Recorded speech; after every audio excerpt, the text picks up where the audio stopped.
Good morning, everybody. Thank you all for joining us on the first eMmerced webinar from Kooomo for 2021. My name is Stephen Carney. I'm part of the account team at Kooomo. I'm also joined on the call today by James Foran, Head of Client Services at Kooomo, who will be hosting the webinar. And we are absolutely thrilled to be joined by Ben Ward, Head of Digital at Kaliedy. Kaliedy is an Irish-based retailer specializing in baby essentials, nursery items, toys and books, where you can source from wherever and wherever you wish. Kaliedy has launched and gone live on Kooomo during a global pandemic, and we'll be sharing aspects of their journey today. I've popped a link in the chat feature to the Kaliedy website. So in terms of housekeeping, we've 30 minutes today. We will be recording this and sharing with you. So feel free to pop any questions into the question feature on the right-hand side. And we should get to tackle some of those questions by the end. Over to you, James. Thanks, Steve. And just to reiterate, thanks, Ben, for joining us on this webinar. It's much appreciated. So maybe just to start off, Ben, you could give us a bit of a background maybe on your experience and like what you do now in Kaliedy. I suppose we're a nursery pure play online retailer. We're based proudly in Ireland. Our warehouse 3PL partners are based out in Northwest Business Park, which is on the north side of Dublin, kind of close-ish to the port and to the airport, which is handy from a logistics perspective. Yeah, and like the intro said, we're Ireland's newest online retailer in the nursery space. We are the exclusive stockists of ELC in Ireland, and we do a wide range of wheels, car seats, books, all sorts of different toys. Yeah, and we stock a lot of Irish products as well. About 25% of our product portfolio is Irish brands as well. So yeah, Irish being front and center of our offering at the moment. Yeah, and your role then within Kaliedy is head of digital, yeah? Yeah, jack of all, master of none, I always say. So I think there's a small team anyway, so that's very much the ethos within the business. Is we're very collaborative, I suppose, despite the fact that we haven't actually managed to get into an office since we've launched. It's very much, you know, everyone has, you know, a lot of experience in retail and in online. We're all customers of online businesses as well as being behind our particular website, so we all have opinions and they're all welcome. Yeah. And so you've kind of come across now to the Kooomo platform, and we're just wondering, you know, what kind of brought you to that kind of decision to choose like a Kooomo over some of the other software platforms out there? I suppose we've plans to expand outside of Ireland and Northern Ireland in the near term, and certainly Kooomo's offering in terms of tax, currency, languages when we go to expand is a big plus for us. Also, I would have used personally different platforms in the past. I would have used Magento for probably nearly nigh on 10 years, and there's pros and cons to every platform. What I particularly liked about Kooomo is I like the not just our team, but with Kooomo as well, with the project managers, developers, it is a collaborative approach, and you guys have skin in the game because of the commercial model that we have, or you guys have, is that, you know, if we're successful, you guys are successful as well, and it's not like our previous relationship with certain intermediaries with Magento. So yeah, we're very happy with the system so far. It's you know, great integrations with top tier partners as well around, you know, logistics, review platforms, and so on. So yeah, it's been a good experience thus far. Yeah, so you're saying it's a good experience, but you know, you launched the brand, you know, at a time of year when the pandemic had came in. You know, how did that impact your plans? You know, it was an awful time kind of launching a new brand, but you know, how did that come across for you, and what did you do?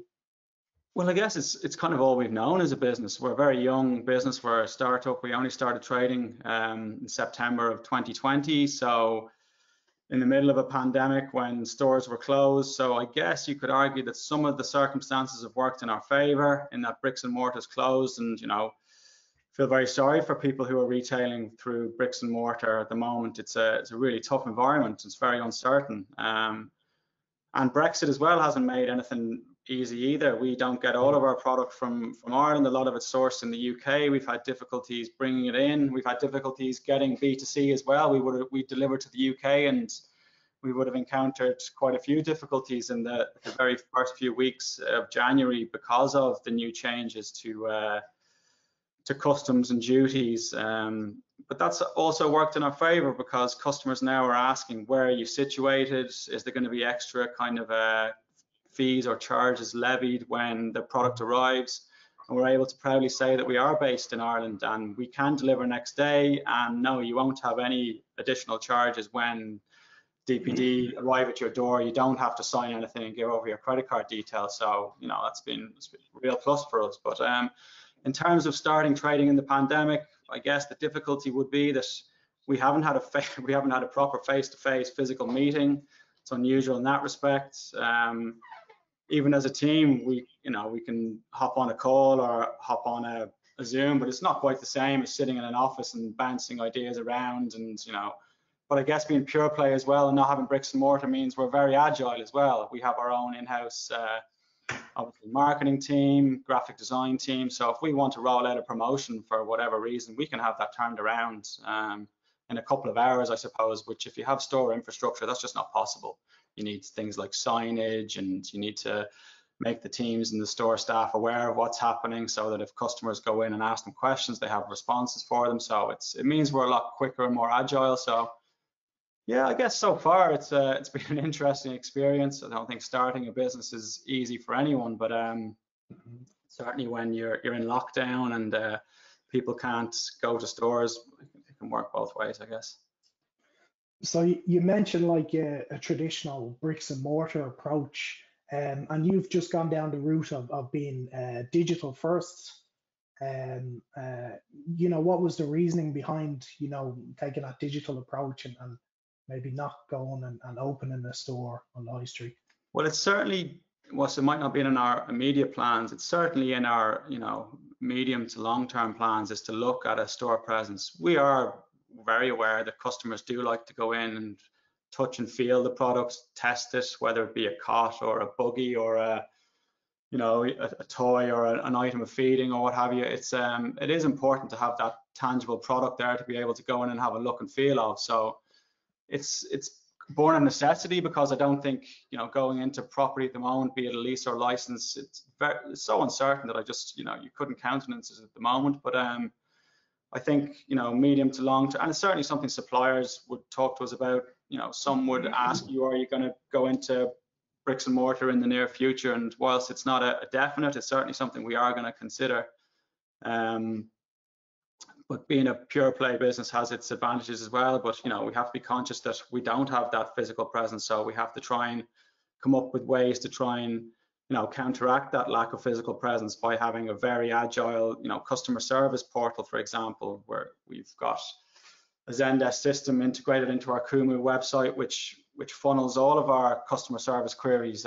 We've WhatsApp, which people have been really positive about. Obviously, we have social media. We've got our Facebook and our Instagram queries and direct messages all funnel into our Zendesk portal, and we've been able to turn them around through a lot of hard work within 5 minutes. So it almost operates as a live chat. So if people have product queries or delivery queries, they're not waiting 12, 24, 36 hours for a response. They're getting that immediate response, which I suppose goes some way to combating the lack of store infrastructure. Yeah. And yeah, how do you overcome that? The trying before you buy. So I remember when my daughter was born, there was a lot of visiting the baby in the clothes stores. So yeah, I'm just wondering, with a digital online kind of presence, is it your customer support teams that is detrimental to that, or is? Yeah, well, they would be critical, the customer service part of it in terms of answering queries and questions. But it's something we do need to work on, is to work on our video assets, to try and get better at doing how-tos to show people how you fit the car seat, how you put the buggy together. We've got works in the pipelines around fit finders where you can input a few attributes into the system around, you know, the size of your car, the make and model of the car, the year of the car, and we'll throw out then compatible car seats that works. And the same goes for buggies. We find it a lot in stores. People would actually buy the buggy, get down to the car park and realize, oh, actually it doesn't even fit in my boot. So either I buy a new car or I bring the buggy back. So we're going to have a wheel finder basically whereby you input you know, where you live. Some apartment blocks have quite, you know, skinny doorways where some big double buggies wouldn't fit through, for example. So there's numerous factors that go into your decision-making process, and if we can provide an intelligent system whereby people can input information to try and find a product that matches their car or their lifestyle, then that's certainly one way we're looking at trying to kind of combat the lack of physical presence, or the fact that we are a pure play. And with the type of product you sell, like these buggies, do you see any issues around couriers or logistics, or is there an added cost there now with the volumetric weights? Or yeah, sure, there can be. It's very logical to assume that the bigger the parcel, the heavier the parcel, the more expensive your logistic price is going to be. If we were shifting large amounts of garments, it would be a lot cheaper, but we factor that in and we build that into our proposition. But yeah, I mean, it doesn't take a rocket scientist to work out that a buggy is going to be more expensive to ship than you know, a soother, for example. But it doesn't make any difference to our promise. We have a next business day promise, which has been, you know, hugely successful for us. If you order before 2 p.m, then we will get that product to you next business day, Monday to Thursday anyway. Friday orders will take until Monday or Tuesday to be delivered, but for midweek we've been you know, very much promoting the fact that, you know, we're Irish and we do deliver next business day. Yeah, I think that's something that kind of sets you apart, really, that next day delivery. It's really done well for the conversions, I think. Yeah, and it's something we really shout about. We've gotten great feedback around people who wouldn't necessarily have been aware that we delivered next day, that have ordered at lunchtime on a Monday and they've had the product with them the next morning. So, you know, your customer is your best advocate. If you provide a good customer experience, you know, they will tell other people, particularly at this moment in time, whether they tell their, you know, pals on WhatsApp or whether they put something up on Facebook or Instagram, more is the better for us. So yeah, no, they will become your best advocates if you provide a good experience, and we certainly look and hope to do that. Yeah, and just staying then on logistics, a lot of businesses felt the brunt of increased traffic early on in the pandemic. How did you manage to increase demand and disruption, if any? To kind of like warehousing, I suppose it's all about picking your partner. There's a certain amount of luck in there, but I'd have had a long association with DPD, and they've always provided a really good service. I think that your delivery service is critical if you're a pure play, or if you're an omni-channel operator for that matter, because oftentimes the delivery company driver is the only point of physical contact that your customer has with your business. They are your ambassador. So it's really important that, you know, they provide a good professional service in a timely manner. We weren't negatively impacted so bad. I think it's really important that if you are going to have a slight delay, then you let the customer know before they order. Don't presume that it'll be grand if it's an extra 2 or 3 days just because it's in the news that everyone's snowed under and everyone's, you know, under real pressure from a logistics perspective. Let them know that it you know, it may well be 72 hours and not 24 hours because of just huge backlogs and huge demands. I think online businesses and logistics companies have had to deal with 150% year-on-year throughput, so massive strain on logistics companies, and struggled to cope for a while. I know they were doing kind of Black Friday weekend volumes for basically 3 or 4 months, and some areas suffered more than others. But no, I think because we started kind of mid-pandemic and just before the traditional kind of Black Friday onslaught, if you want to call it that,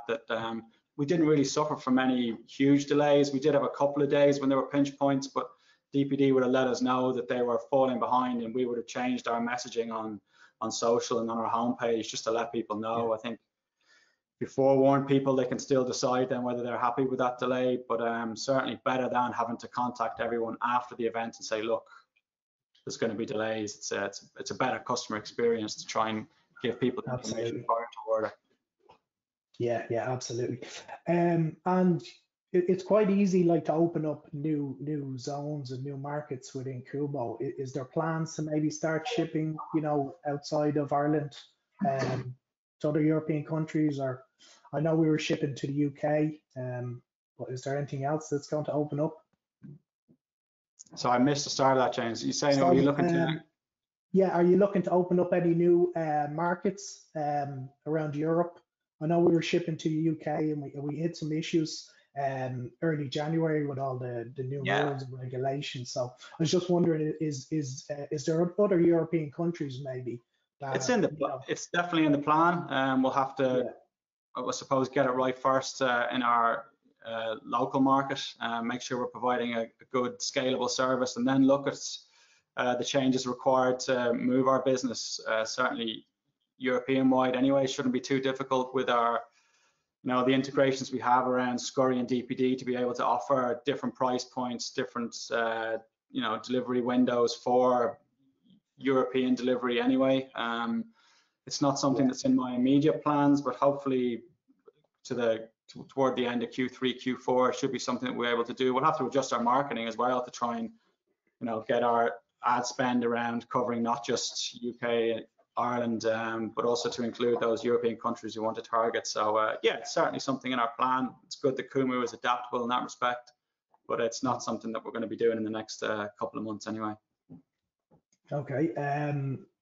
You dabble in different promotions, and you're very active on social media. You have a great presence there. How important is that social media and promotions to success of Kaliedy? It's huge. I mean, marketing is how you get a new brand off the get it going. Essentially, digital marketing, particularly, we don't have the luxury of omni-channel retailers do of your stores being your online shop window as well, where you can talk about it, you can message it in terms of in-store signage, at till signage, and point of sale. So we have to go through purely digital. Well, not purely digital, but digital is the best way to actually see your return on investment, and you can see your where you're acquiring your customers from. And we found that it's not just promotion and price and product, it's also around providing services to customers that's been really popular. So we've engaged with third parties to collaborate with, I suppose, in terms of talks around, we've had Nurse Styler doing great midwife chats around first aid, sleep safety, general safety. We've had more practical stuff then. We've had cooking demos, we've had yoga and wellness demos, just to try and give our customer something a bit more than just, we sell this product and it's at this price. So we've tried to engage and create a community around Instagram and Facebook, and email is a big overlooked one by a lot of people as well. It's a great opportunity to talk to customers and to create a customer database to maybe offer a small incentive for people to sign up to your database, and you see really good returns on purely just email as well. But certainly influencers and creating kind of a, what would you call it, a kind of a more of a group or team with our customers where they engage more than just on a a promotional basis has been very successful for us. But smaller influencers as well, not just the big kind of 50,000 plus influencers. Certainly we found a sweet spot with kind of smaller, I don't know whether you call them micro influencers, but certainly that 10 to 20,000 follower area where people are very engaged and very trusting of their output has certainly worked very well for us. And do you find that's on Instagram that's working better for you, or maybe is it Facebook or Facebook and Instagram? Certainly, I know from an ownership perspective, they're the same company, but certainly we've seen the best returns there from a return on advertising spend perspective. Instagram has been, you know, very, you can see the response rate through in your analytics. Facebook as well is a, you know, really positive and powerful tool for us. It's just the way to be able to engage with, you know, the top, middle, and the bottom of the funnel in terms of talking to customers who are in that search zone, who are looking for product, and being able to target people who are, you know, expecting their first or subsequent child, to be able to talk to them directly and to provide relevant content through either of those two channels have been, you know, invaluable to us. It's not the same as, you know, back 20 years ago doing your traditional marketing, whether it be radio or billboards, etc., where you didn't really have a great idea of how successful those campaigns would be and whether they were good investments. It's much easier to work backwards now to be able to see exactly, you know, where your euros best spent. And certainly we found that Facebook and Instagram have been the go-to places anyway. Yeah. Is there anywhere else, any other social media that you would use? Social media, we don't use Twitter actually. We made a concerted effort, not a concerted effort, we just didn't choose to use it in the past. We have used Twitter, but it just becomes really a forum for complaints. And whilst we've no problem dealing with customer service issues, we feel that we are adequately covered in the current offering. If you go on our homepage or any page on our site, it's, you know, it's bottom right there. You can ask us a question, and you can send us a text via WhatsApp or via the traditional email or customer service portal routes. Off the top of my head, brought into one location for you as well. One system, yeah. Pinterest wasn't a route you went down, no? It's not a strong one for us at the moment. It's certainly something we've discussed again. YouTube again is another one, I suppose. We've started to dabble in video content. We arguably should be much further ahead there, but it's certainly something that we're now starting to put a bit of investment from a time and capex perspective into, because it blurs that channel or that line between not having bricks and mortar and being a pure play. Try and provide as much information around the actual practicalities of fitting a car seat or, you know, opening a buggy, as I said before. Yeah. But we haven't broached into TikTok yet. I haven't. you haven't done a TikTok dance yet, Ben? No. No, we haven't. I don't think we'll be jumping on that. But I certainly think it's a massively growing area, and it's interesting to see how different brands are embracing TikTok and how they are kind of delivering a return, or whether it is going to commercially viable. I'm not too sure just yet, but I guess it's where there's massive growth in audience there, it's certainly worth something considering. Yeah. Shopping with us means shopping Irish is the latest narrative across your social channels. Have you noticed any major shifts since Brexit? Well, we've certainly seen an upsurge in queries around, as I touched on earlier, around that delivery promise. I think a lot of people were spooked by deliveries that they had made just prior to Brexit or just after Brexit that were hugely delayed. I know myself, I ordered something online, I didn't realize it was from the UK. I think that's another issue, is the .ie domain and exactly where you're situated. It doesn't necessarily mean that because it's a .ie that you're ordering from an actually Irish situated website or Irish warehouse website. And I think a lot of people, even though we try and put it front and center, we get at least, you know, half a dozen queries a day asking, how quickly can you get a delivery to Arklow or to Cork or to Galway? Where are you based? And, you know, proudly we'll say Dublin, we'll have it with you next day if you order before 2 o'clock. But I certainly think that a lot of people now are concerned around not just the wait time, but also the charges. I know people were probably used to, back in the day, if you ordered something from Abercrombie and it came from the States, then when UPS or the delivery company arrived at your door, they'd arrive with a PIN card, or you'd get an invoice afterwards to say you owe, you know, whatever the US duty or VAT rate was, you owe us like a percentage of the purchase value of your product. And that's happening now. I'm now speaking to the guys in DPD, they're having to do that on behalf of the revenue, essentially, to get that money. And if they don't get it, they don't deliver, or they don't hand over the parcel. So luckily we're able to circumvent all of that by being Irish and by being situated in Ireland. So it's yeah, it's a plus. It's played into our hands, albeit it has caused difficulty for ourselves in terms of our B2B stuff. Some of our deliveries have been delayed and have required extra coding. Even with the best planning, we still managed to come into some difficulties just around customs, etc. Getting caught in a check might delay things by a few days, and you know, it's never ideal when you're waiting on product. So yeah, we're kind of. I'll just finish on kind of maybe one more question as we're kind of running out of a little bit of time here. So, despite you know, what does the future hold for Kaliedy? What's the next goals you're looking to achieve then over the next 12 to 18 months? I suppose it's the same as any business, is to try and, you know, build and grow the business, increase our product range, our own brand range. We are, you know, try and improve the perception of the business, try and, you know, try and grow the business. Sorry, I'm repeating myself here. And then look at expanding. We need to get some probably clothing into our range as well.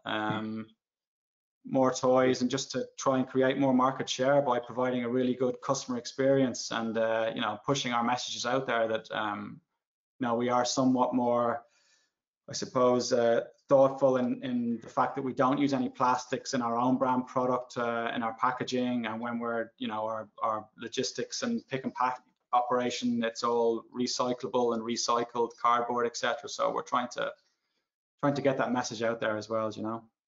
Yeah, and would you have did you learn anything or any one piece of advice that you could give to someone who's, you know, moving away maybe from bricks and mortar to a digital only approach? Well, I suppose it's just try it and test it again.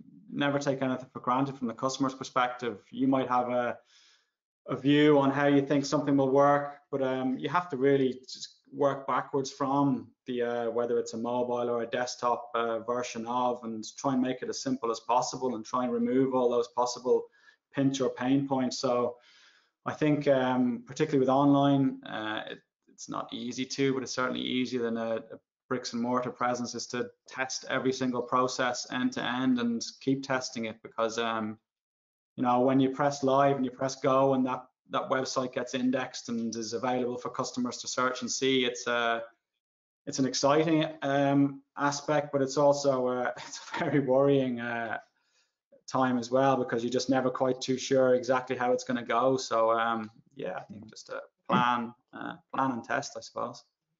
Yeah, well, it's been a great success, I think, so far. So everything's looking positive for the next year or so in Kaliedy. So yeah, I think that will conclude the webinar for today. Thanks, Ben. Thanks for taking the time out to speak to us. Very, very informative. That was nice to put a collar on for a change. It's been a while.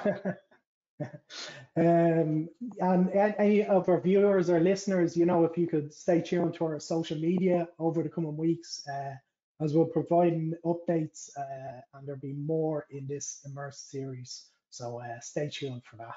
And thanks again, Ben. Thanks to all our listeners. Cheers. Thanks, Ben. Okay.